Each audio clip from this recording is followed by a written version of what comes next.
You know what pisses me off? All the dishonesty that's wide in the open today. My landlord lies like a fish, so obviously and so easily caught. I mean, he'll tell 10 lies, and all you got to do is show a picture to prove him wrong. Hey, there's no holes in the windows. Look at the outside of this. It goes all the way through. There's a hole. But see, they don't look at it. They don't look at the window. They don't look at pictures. They don't drive by. They don't even inspect the window. Oh, damn it, that's gonna hurt. Ah. Oh my god, that one was too early. I just took my Triliptol, thank god. Gotta do something with David at 8 a.m. with the hospital in Portsmouth. And today's Tuesday, so I don't have the money. I still can't go back to work. The doctors are still malpracticing me. So with everything going on, boy, I'm fucked. But anyways, so there's a lot of fake news out there, wide in the open, where do you know if you know what a fact checker is? So there's a job that was created by Trump. There are a lot of jobs created by Trump. And one job that is a new job created by Trump are fact checkers. A lot of news stations need their own fact checker for Trump. When he does a debate, they have to have a fact checker right there going through the information because it's so wide in the open now. People will say that they rode their dick up to the Walmart down the street and they won $1 million, and everybody's like, "Can I borrow $10?" It's like, what the fuck? The guy's telling a story. He just said he rode his dick up the street. Does his dick cut up? I don't see any blood. If he rode his dick up the street, for one, we would see a bulge. For two, with no blood in his pants. So no, he didn't ride his dick and win $1 million at fucking Walmart. But everybody's like, oh, Trump rode his dick to Walmart. Oh, wow, what a big dick strong man he is. Oh yes. I mean, any man who can ride his dick to Walmart and win $1 million like that. I mean, he even knows how to cheat the lottery system. That's a smart man right there. What the fuck is wrong with you people? And that's only the beginning. And when you go on to the news stations and you go through the fact checkers, 50% of the shit is complete bull. There's one grain of truth, and then they build a story around that, giving you a false idea. Now, here's the problem. Does anybody remember the phrase that I fucking hate? I can't stand these fucking people telling stories, lying, all this fucking made up shit wide in the open. My father does it all the time. He makes up so much stories about me. And the worst part about it is he'll lie or make up a story about me lying or making up a story. So then it just gets, no, you are doing that. No, you're doing that. No, you're doing that. No, you're doing that. And it's so fucking confusing. And because I have a funny voice, I lose that game every time. Not because I'm doing anything, it's just because I got a funny voice. Well, we'll go with the old man.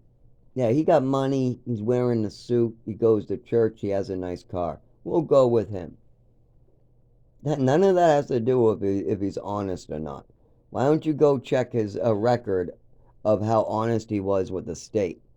Let's see how good he is with that. Let's see how honest he was with the government. Let's see how honest he was with his children. That's probably a good gauge right there. What does his children say? Are those children talking to one another? Are they giving the facts? Like if we ask him about his second wife, if we ask my father questions about his second wife, really hard questions, are we going to get honest answers? Or are we going to get, I don't know, I don't know, I don't know, leave me alone? So we get a lot of that, but it's not just him. No, I would say at least more than 50% of this country is brainwashed, whipped, or completely into false media. And somebody said that a long time ago, and he was the inventor of propaganda. He said the voters in America have no idea how to properly vote. And that's why he started making ads. He said if we put out ads and we give false information on news stations and in newspapers, we can persuade anybody to win because the people have no idea what's true or not and how they want to vote. And then After you created propaganda and then they gave it to politicians and the government, they started to use it on the people for advertisement. The companies realized that there was a lot of money. Now, what did the inventor of propaganda do for a living? He was a psychiatrist. He was actually, I believe, the son of Sigmund Freud or some famous psychiatrist. Yeah, the son of Sigmund Freud or some famous psychiatrist like that. I can't remember his name. Was the inventor of propaganda. And one of the statements he was making is how the people are easily swayed, and that propaganda that is built by the U.S. could easily sway the public's vote any way we wish, and that we can get the people to support war, death, murder. You can get, with enough propaganda, you can make everybody want to murder their grandmother. Not even kidding. If you put enough propaganda out there that says we need all the elderly people over 80 to go into a wood chipper because it's better for society, if you do that for 20, 30 years, you just put the propaganda out there, you play it on TV, you put it in the news, the government supports it, everybody's talking about how America's going to be great if we get rid of the elderly people. All that Social Security money can go back into the system. They had their lives wood chipper time. I'm not kidding. If there's enough propaganda out there, they'll fucking do it. Those fucking assholes. Yes, there's enough assholes out there willing to be swayed by propaganda and bullshit on television or whatever. And most of the time, it's just because they're lazy and they don't want to do their research, or they don't want to have a conversation, or they don't want to make a tough decision. They're just lazy, so they just go, well, I'll do whatever that guy says. Oh, I'll believe whatever that guy on Fox says. Oh, I'll believe those Democrats on CNN. Well, I want to believe the president. I want to believe this commercial. I want to. None of that could be real. All you know that is real is what's in your house and what you can see, hold, feel, and believe. These and feel, yeah, feels a big. So you got a lot of ways to tell something real, but hearing it and seeing it on a television on today's world doesn't mean it's real. I can show you a picture of me riding my penis to the grocery store on television, play it on the news, have a news host be like, the first man to ride his penis to the grocery store. But it doesn't make it true. Just because you saw me on television riding my penis, just because the news anchor said I rode my penis, just because the news anchor said I broke a record or something, biggest penis ride ever, doesn't mean it's true. When they come to my house, they're going to notice that the video and the news story I created was fake. But they're going to play the story first, and then the fact checkers go through it, and then if they want, they write a retraction blaming the person for the story. Oh, it was false news, this person lied, it was all a hoax, whatever, and then it goes through all. And the retractions usually don't go through unless somebody in the public wants it to go through, because you don't want to let your listeners know you made a mess up. So yeah, there's a lot of that. There's a lot of false stories that needed to be retracted, but nobody complained enough to have it retracted. So remember, there's always those news anchors and those assholes like Trump that believe. Don't let the truth get in the way of a good story. Go fuck yourself with that shit. See, that's why there's so much problems in society. Somebody like me, who had to go through hell and is still going through hell, and just needs some simple epilepsy medication and needs somebody to know what's going on with me so we can get the help I need. I don't get the help I need because my father wants to tell a story. My mother has a mental illness and she's making up illnesses and making up stories. We got the guy down the street making up a story. We got coworkers making up stories. We even got police officers on the stand making up stories. I mean, we got so much bullshit wide open. We got bullshit in the courts. The judge knows half of this is bullshit. The judges know half of the stuff they put these people through is bullshit. Like the no contest, half the time that's set up to be bullshit. There's so much just bullshit wide open in society today, and we're eating it all up. Why? Propaganda. We're so used to propaganda. And the psychiatrist said that if they did this, this is what would happen. We knew about I don't know, 100 years ago in the 1920s to 1950s, somewhere around there, we knew for sure that if you play enough of this crap and give enough false information, the people will be divided as well as they will be sucked into it. And that's the problem. We will kill our own parents or grandparents if there's enough propaganda telling us that's how we make America great. We will literally send our children to get shot in another country for no other reason than our country is greedy or we're policing something or somebody else pulled out. We have no problem doing these things for no gain. There's no gain to America. They'll slap a label that these people are terrorists or the whole world is going to become communist or something, and then we all back it. It's a campaign. It's propaganda. There's no way to tell if the whole world is going to be communist or not. There is no way. You can't tell the future. That is an assumption. But see, they'll use assumptions, throw it as truth, and play it for you. But what proof is there that that's going to happen in the future? More of the world is on our side than any other. I mean, we have plenty of the world covered. There's no way that America is going to become communist just because one small island or one small nation decides to turn. We don't need to send our children to die and kill other people because they're making a decision what's best for their country. And see, I don't support communism at all. I think it's a horrible system. I think you need capitalism with a bunch of guardrails and social supports, like Social Security for the elderly. That is a social program. That's a socialist program. Social Security is a socialist program. Normally, it's up to the children or a home. Normally, what happens in other countries that don't have Social Security is it's up to your children or there's homes. There's buildings where you can check in and you stay there, and then there's another building where you check in and die. They have dying buildings, what they call death hotels, and then they have elderly hotels. And they're just designed for poor elderly people, or they have nice ones for more wealthy elderly people. They even got free type of boxes and stuff.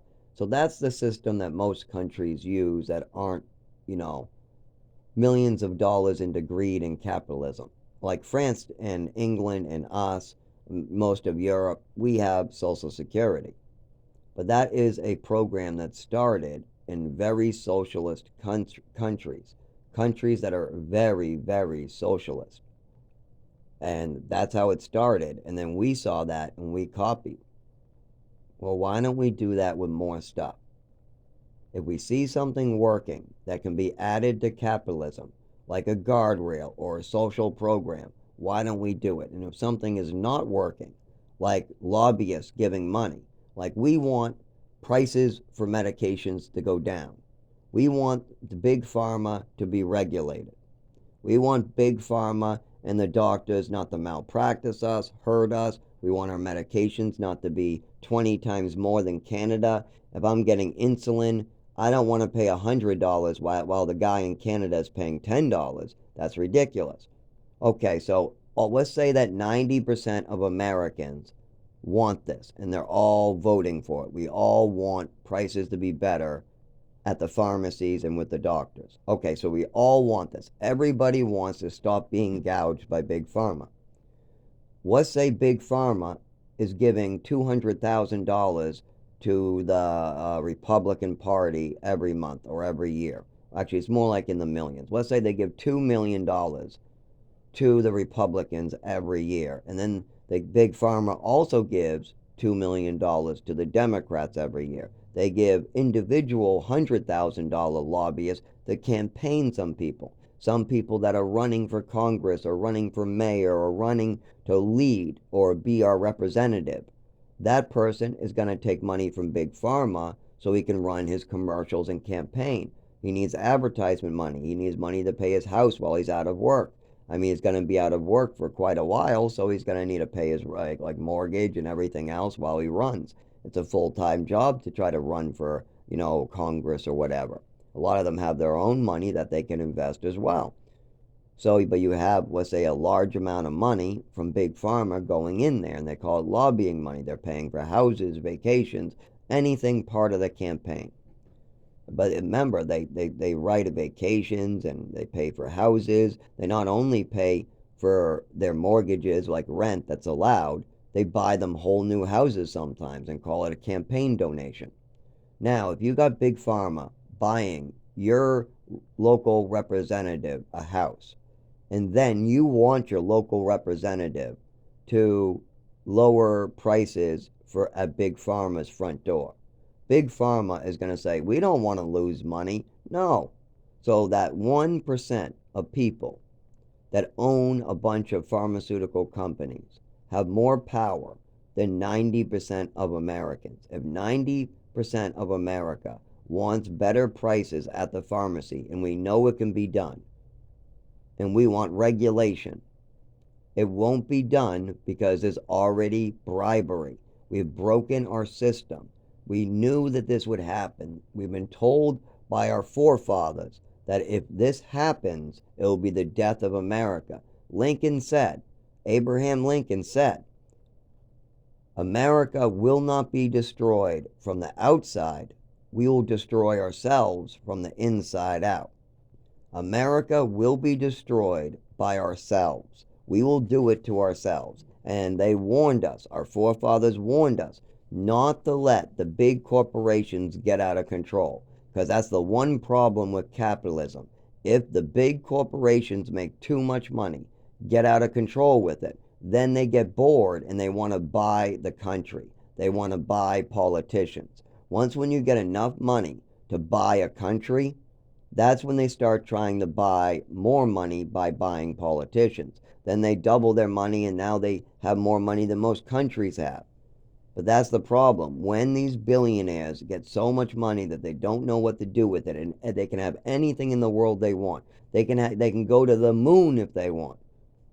Well, they also can buy our politicians then, and they can sway what they want for the rest of us. Even if 90% of America wants something, that 1% can sway all the opinion their way. It doesn't matter. Our vote is thrown away then. Our representatives are not our representatives. We have no representation, and we have taxation. Today, we have taxation with no representation for the bottom. 20% of Americans have no representation. I've seen this. A lot of Americans have no representation in court. They have no representation when the police arrive. They have no representation when there's a fire. There's a lot of people that have no representation, and they pay their taxes, but yet when they go to court, nobody looks at the pictures. They don't hear them out. They only sway their vote to the guy who has the money. If they can have an expensive car, a nice suit, they pay more in taxes than you, they get a bigger vote. But that's the problem. Doesn't matter what you pay in taxes. We all should have representation. There's no taxation without representation, but somehow they broke the system. So now even the 40-hour work week has been broken, where 40 hours will get you the same amount as rent sometimes. If you're in Rochester, New Hampshire, your rent will be around $1,400 to $1,600 for a one-bedroom. And if you work 40 hours and you get a little more than minimum wage, let's say 50 cents to a buck above minimum wage, you'll only make about $1,600, because you get about $10 an hour, maybe 11 now if you're lucky, but we'll do $10 an hour. If you times that by 40 hours, that comes to $1,600. The rent for a one bedroom is $1,600. See? The 40-hour work week and minimum wage has been destroyed.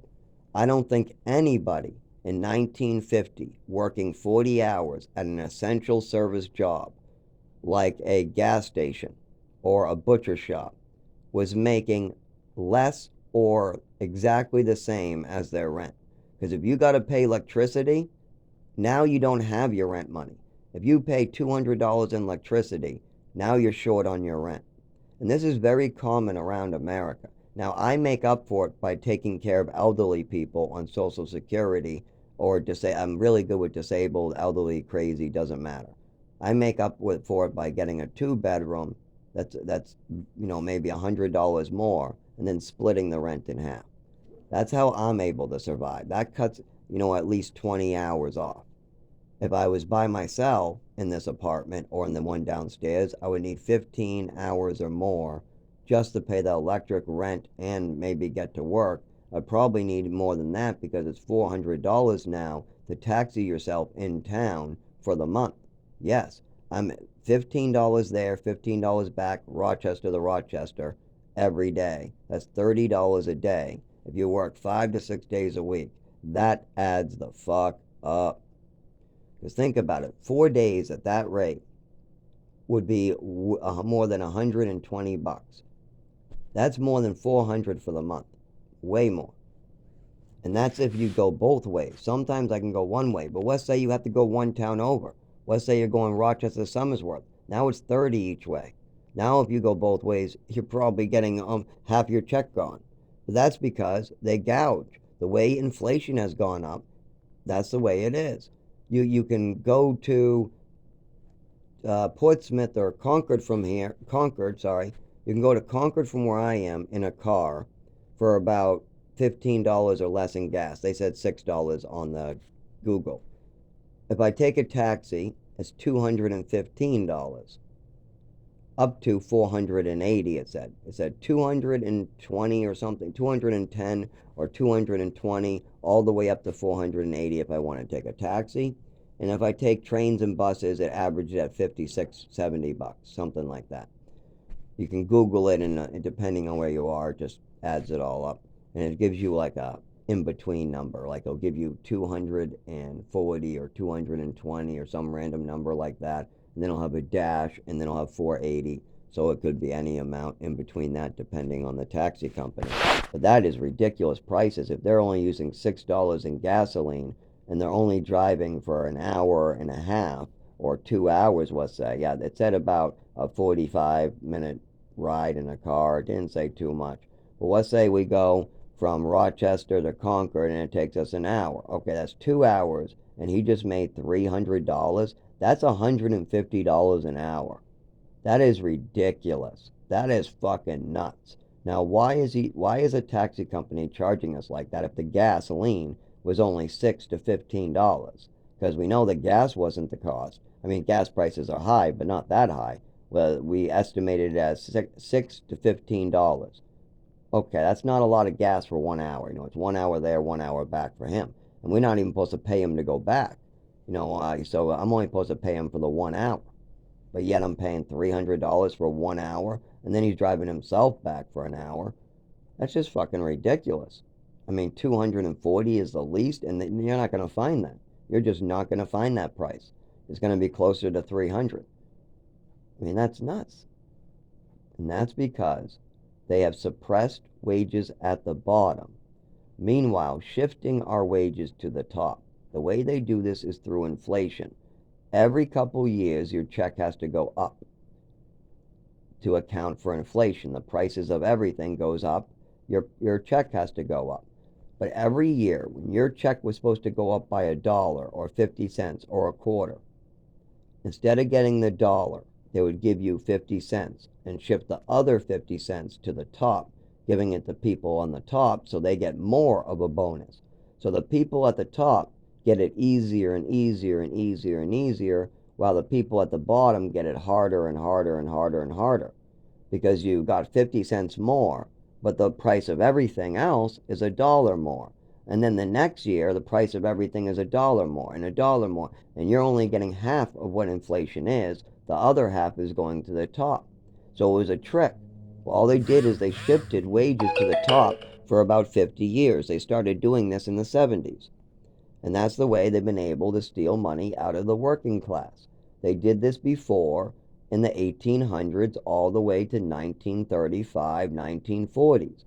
But then we fought for worker rights. 30,000 people died. And now in the 70s, 50 years later or so, we had 50 years of good times where wages were pretty decent. Now we have 50 years where they try to destroy workers' rights again. The 40-hour work week, yeah, nobody's going to live off that anymore. Nobody. Okay, well, how about sick leave if you get injured at work? No. You think your work pays you if they fucking fuck up now? No. No, not even close. If you get hurt at work, if they do something wrong, you just stay at the hospital and you die in the woods or a shelter. They just, unless you got a job at the top. Remember, at the top they've been shifting money like crazy from the bottom.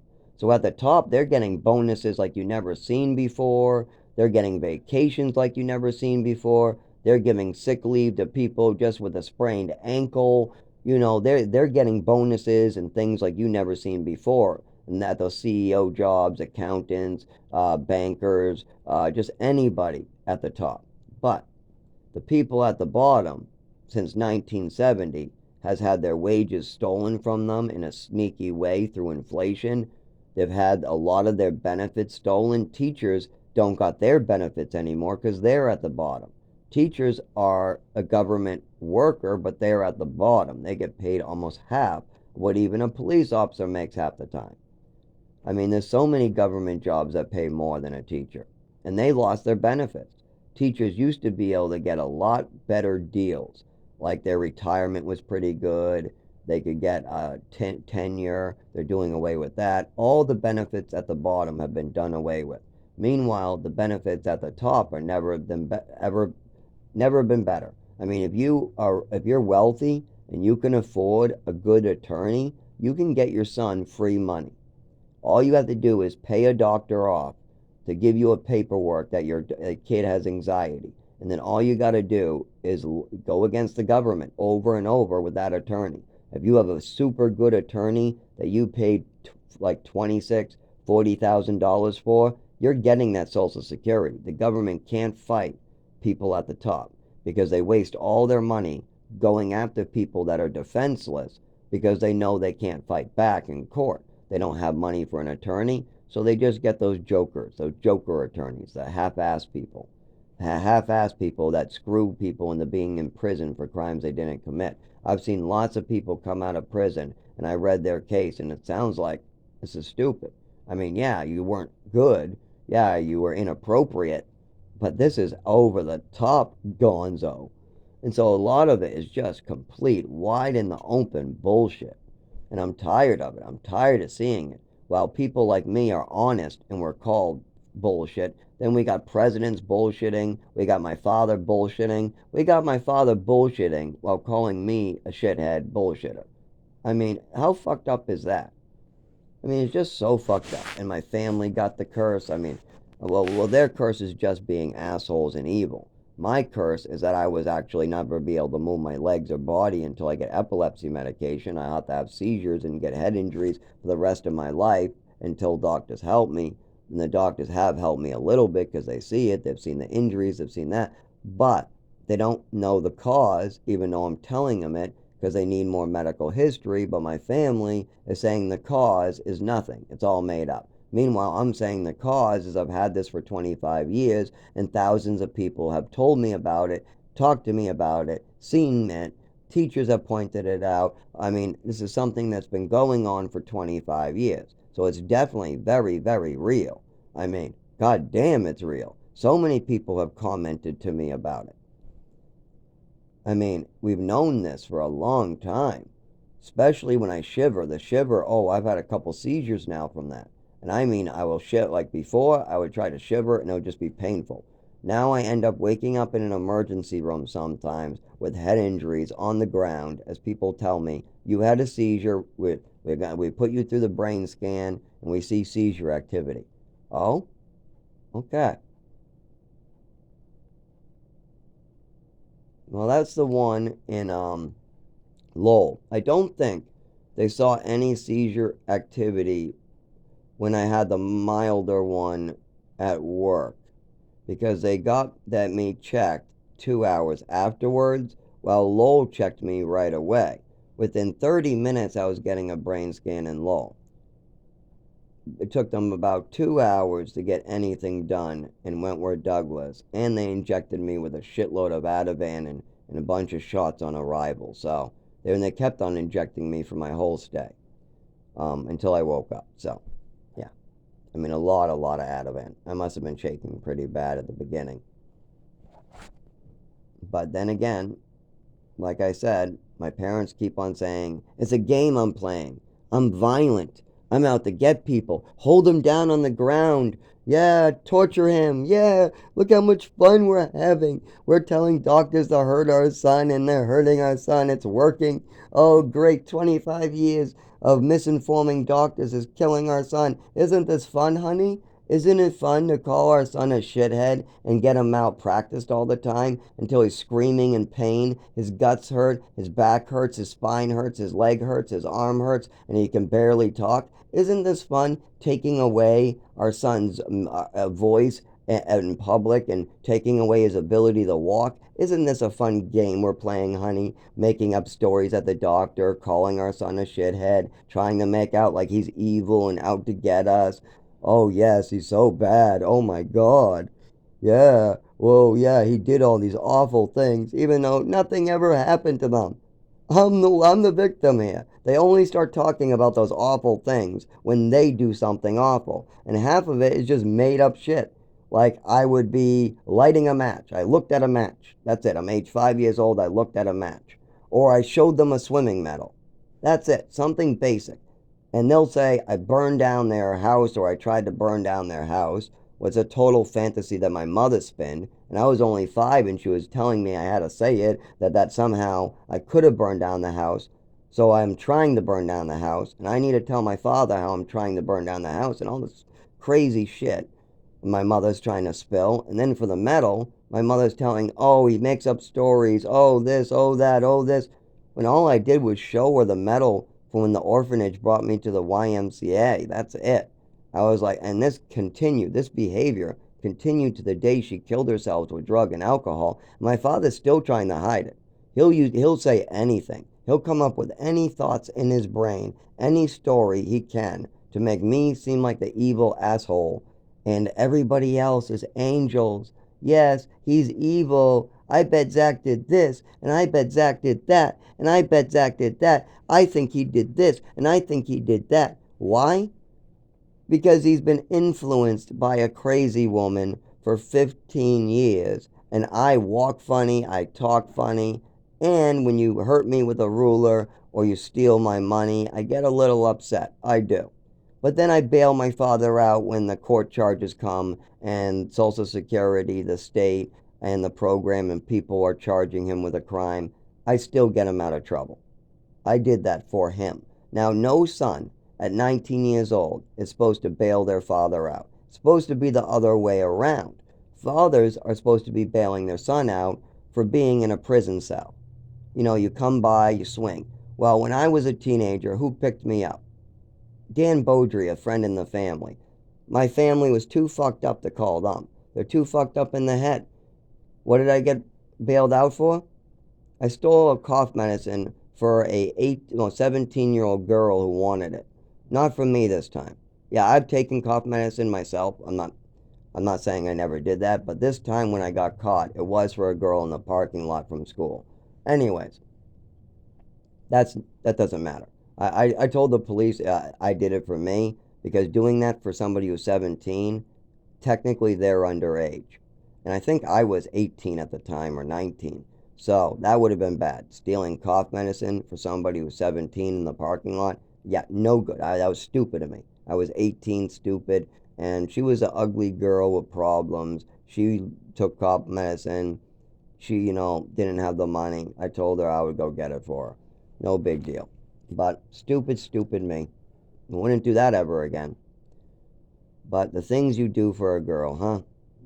The things you do. And you know what? I always made it up to these stores too. The problem is with me is that when I stole from a store, I would then apologize to the manager later or go to the side. Then at about, I think it was 24, because while I was homeless, I also stole solar cane and some bandages before.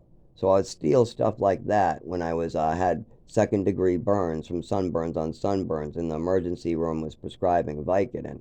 You better believe I took some solar cane for the pain. Anyway, so And I can't feel. I don't understand why I can't feel certain things like coffee mugs in my hand, or the bottom of my feet, or my legs, or my skin, or my neck skin, or my belly skin, or my back skin. These things have a different sensitivity than they're supposed to. And that changed suddenly after my mother drugged me and gave me some pills, slipped me something extra in there. And I'm not sure why, but also sun burns seem to act a little different, and it's really weird because some burns will be no good, and some burns will. Sorry, please don't talk. I can't. I'll have to restart for another half an hour. Oh, I didn't know you were. Quiet. It's still running. It's still running. Please. So the burns. You're supposed to be in the hospital right now, anyways. I don't like having to do all this work. I have to try to carry you into a car, get you to the bank, and then bring you to Portsmouth. I can barely carry my own body. I puked this morning at 4. Let me do my video. I mean, I'm going to be dead soon too, David. You almost died last night. They don't want you home, and you're at risk of death. That's why they were keeping you against your will. And I told them I'd be bringing you in, and you've only been home for 12 hours. You're only supposed to stay home for 12 hours. Then you're back in the hospital. I'll fix your bank, swing you by. Everything will be perfect. But you can't even walk. So I barely can walk. I can't move. My nervous system is fried. I barely can help myself. So that's why. But anyways, so the burns are different depending on, I guess, the other stimulus probably in my body. It probably is the stimulus, but I'm not quite sure. The burns are a little different than every other injury I've ever had. Internal stuff, I feel fully, or at least I think I do. I don't know how other people feel their innards. See, that's the thing. I never was allowed to learn what a normal body was like, because when I learned what a normal body was like up to 5, then I was adopted with a crazy mother that wanted as many pills as possible. And then she had this idea that she was going to cause as many side effects as possible, and then she would cure me as much as she could, and then she would get attention. But this went wrong. So then she ended up still drugging me and trying to get Social Security and do other things to cover up her mistakes. If she makes me ill, then maybe they'll believe that I need all these medicines and she can continue giving them to me, and they'll ignore the fact that I look like shit. I mean, nobody thought I was healthy. Everybody was worried about me. Everybody, the doctors, everybody, but they didn't know why or what was going on, neither did I. These are things you suppress. These are things you don't want to think about. These are things that take sometimes 15, 20 years to fully understand and speak about. Now, I've had 25 years, 15 years, 10 years on a lot of this shit. And now I know what I need to do, and I've done it. The problem is that the doctors aren't doing what I need until they get more from my family, or until they see me get hurt a lot more. And I don't want to get hurt a lot more. I don't want to die. I don't want to be scraped off the cement. And I don't think the doctors realize if you're living in the woods, you don't get brought to the hospital. So that doesn't mean we got more time. We don't have any more time. We ran out of time 6, 5, 10, 15 years ago. We ran out of time when the overdose happened. They had to bring me to the emergency room and tell them what happened right there, right then. But instead, my mother ignored the phone, ignored bringing me to the emergency room, had me try to sleep off an overdose, and then when teachers and people were trying to help, she tried to take evasive action, tried everything she could to not get me help.